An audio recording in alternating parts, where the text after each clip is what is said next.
வீட்டில் தோட்டக்குள்ள வச்சு சுத்தமாக அலசி கொண்டு போட்டால் சிரேஷ்டம். ஆனால் முடியுது, விற்கிறாங்க, எப்படியோ விற்கிறாங்க. அதெல்லாம் பார்க்கவே முடியாது. நம்மளும் அதெல்லாம் நினைக்கிறாங்க. எப்படி கொண்டு வந்து போகிறோம் வாங்கிக்கிறேன்னா அதெல்லாம் எந்த கல்பிஷனும் நினைக்கவே கிடையாது. ஆத்மாத்மா சொல்லியா நம்ம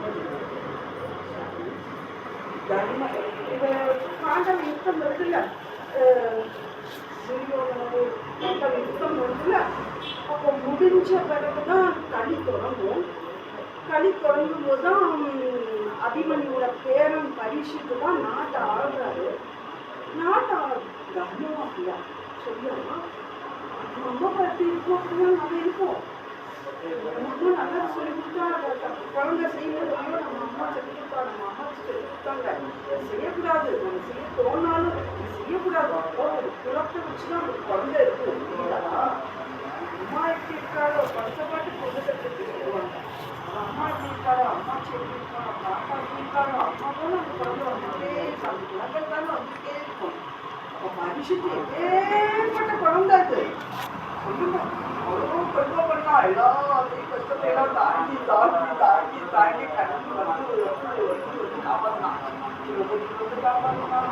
ஒவ்வொரு கஷ்டமே ஹிந்தி மாதா கேட்கலாம். ஹிந்தி யார் ஹிந்தி பாண்டவர்களோட அம்மா முன்னாடியே 5 பிள்ளைங்களே கஷ்டப்படுத்தும் போது எவ்வளோ வேதனையா இருக்கும். கணவனும் இல்லை, அதனால இந்த கொடுமைப்படுத்தும் போது அந்த அம்மாவுக்கு அவ்வளோ ஒரு ராஜபுத்திரி அவருக்கு எப்படி இருக்கும். அப்படியே அவர் கேட்குறானா கிருஷ்ணர்கிட்ட, கண்ணா நீ கஷ்டத்தையே முழு அப்பதான் அவனை பிடிச்சிட்டே இருப்பேன். எல்லாம் நினைக்கவே மாட்டாங்க. பாட்டு இருக்கும், ஜாலியாக போயிட்டே இருக்கும். நீ கஷ்டத்தையே திரும்ப திரும்ப திரும்ப ஒரே வந்து வந்து பாப்பா என்னை காப்பாற்றுங்க, மகளை என்னை காப்பாற்றுங்க, என்னை காப்பாற்றுங்க, மாயாவை திருமாலை காப்பாற்றுங்க, உங்களுக்கு கடனை பார்ப்போம். அப்பேற்பட்ட குழந்தையான அப்பேற்பட்ட குளத்துல வந்த பரீட்சித்து மகாராஜா கடி பிறந்துச்சு. கடி பிறக்கவுமே அவனுக்கு தோல்வி இந்த 27 இது கடி இருக்கக்கூடாது, அது சுத்தமாக விரட்டி அடிக்கணும்னு சொல்லி குதிரை மேல ஏறி வராது. காட்டுக்கு வரும்போது கையை கொட்டிட்டு வராது. கையில் அது போட்டோலாம் பார்த்துருக்கீங்க. வராது கையை பார்த்துட்டு உனக்கு எங்கே இங்கே வேலை, நீ எதுக்கு இப்போ வந்த அப்படின்னு கேட்காரு. அது சொல்லுது, என்னோட யுகம்பா இது, யுகம் தானே அது, என்னோட யுகம்பா, என்னை வேலைன்னா நான் எங்க போய் இருப்பேன். அதெல்லாம் நீ இருக்கக்கூடாது, நீ என்னோட ஆட்சியில நீங்க இருக்கக்கூடாது அப்படின்னு சொல்லி என் யுகம் எனக்கு இருக்கிற கொஞ்சம் இடம் கொடு கலிகிருஷ்ணன் கேட்கிறார். கேட்கும்போது அவர் சொல்றாரு, சுவாமி சரி தர்மம் ஆனாச்சே, தர்மத்தை சிந்திக்குமே, அது மற்றவங்க பேசுறது கேட்குமே. அப்போ சொல்றாரு, 4-5 இடத்துல இரு அளவு கிளி போறாங்க. அவங்க அங்கே கொள்ள கொள்ளையா சேர்த்து வச்சிருக்காங்க, ஆனால் கட்டி கட்டியாவா சேர்த்து வச்சிருக்க இடம்.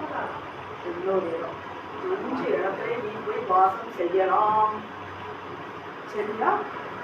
மது மது மாது கொலை கொள்ளை இன்னொன்று 5 இடத்துலையும் நிறைய பணம் காசா சக்தி செய்வதற்கே ஒரு ரூபா கூட செய்யாம கட்டி கட்டியா பூட்டி பூட்டி வச்சிருக்கிற இடத்துல என்ன ஆகும்? இப்படியே இருக்காது. எப்படாடி எதையோ இந்த படத்தை எப்படி செஞ்சு வைக்கிறது, இந்த படத்தை எப்படி திருப்தி பண்றது, இப்படியே சிந்தனை போய்கிட்டு பகவானே வேற ஏதாவது இருப்பாங்க. சரியா? இந்த 5 இடத்துல இருந்து சொல்லிட்டு வர்றாரு. அவனை பார்த்ததால அவருக்கு என்ன நடக்குதுன்னு பாருங்க. தண்ணிக்காக அடிக்குது, அண்ணே போடுது, நேரம் ஆயிடுச்சு.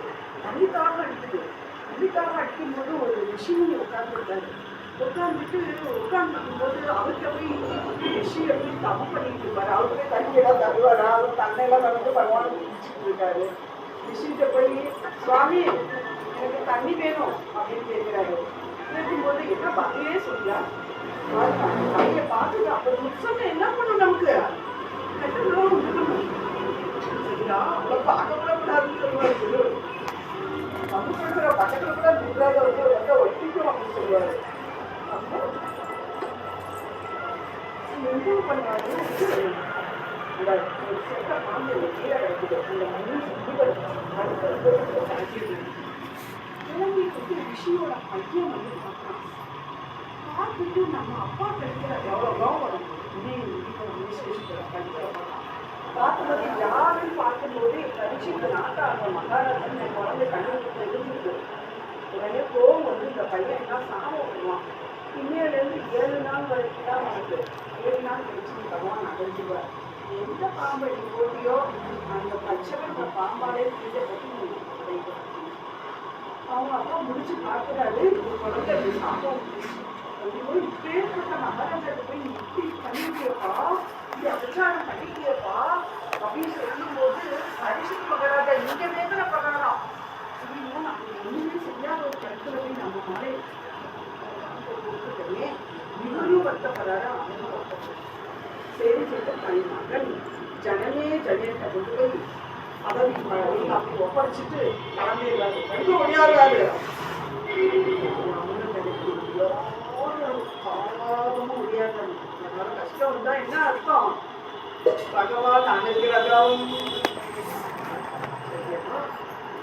லாபப்பட்டு ஒடியாடும் போது சுகமுனி தரிசனம், குருநாதர் தரிசனம் கிடைக்குது. 2 பேர் மீண்டாடுறாங்க. அப்போதான் நமக்கு ஸ்ரீமத் பாகவதர் கதை 7 நாள் 7 நாள் நடக்கும். உட்காந்துக்கணும். ஒரு பிரதி ஸ்லோகம் நம்ம காதுல வாங்கினாலே ஜென்ம புண்ணியம்.